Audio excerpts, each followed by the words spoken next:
According to White House Press Secretary Sarah Huckabee Sanders, Donald Trump has done more for bipartisanship in this country than Barack Obama ever could. Now, she made these statements during Wednesday's White House press briefing when talking about the fact that Donald Trump finally, after 8 months in office, decided to meet with Democrats and talk about DACA and tax reform. So, Donald Trump, who went at least the first 6 months of his tenure as president not meeting with a single Democrat. The Democrats weren't consulted on health care bills. They weren't originally consulted on tax reform. They haven't been consulted on a number of issues. So now finally that Donald Trump has a meeting with them, suddenly in the eyes of people like Sarah Huckabee Sanders, he is the most bipartisan president ever, at least more so than Barack Obama. Because God forbid the White House go a single day without comparing themselves to Barack Obama. They have a very serious obsession with this man that's really unhealthy, and quite frankly, they should probably see somebody to find out why they can't get over the fact that there was another president before Donald Trump. Imagine the audacity of this country having somebody else before Trump. But nonetheless, they're going to keep comparing themselves to him, and they're going to keep falling short. Because when it comes to bipartisanship, Barack Obama really does take the cake. Now, I'm not trying to be too negative about Obama, but there were too many instances during his presidency when he reached out to the obstructionist Republicans and tried to give them every deal he possibly could. It happened with the Affordable Care Act. It happened on tax cuts for the wealthy.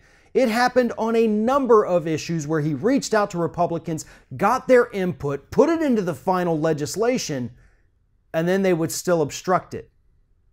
It's the Republicans who have a problem working on the other side of the aisle, not the other way around. Democrats consistently reach out to Republicans. They may not agree with everything they say, but they know as elected officials they are entitled to get their hands on legislation and make some changes to it if they need to. Republicans are not willing to work with Democrats. And at this point in D.C., it's actually quite hilarious because Republicans aren't even willing to work with other Republicans. So we get left with a stalemate, which is currently what we're seeing from the federal government. We are literally days away from a federal government shutdown because Republicans can't even agree with one another enough to come up with a budget bill, a spending bill, to keep the government going. We don't have that yet. So all this talk about Trump being some kind of bipartisan hero is absolutely disgusting. This man has been a partisan hack since the first moment he stepped onto the scene to run for president, and he's continuing that now. Just because he had 2 or 3 short meetings with Democrats doesn't mean he's actually listening to them or reaching out to them or is going to play nice with them from now on. Trump is trying to scare his Republicans. This has nothing to do with wanting to work with Democrats.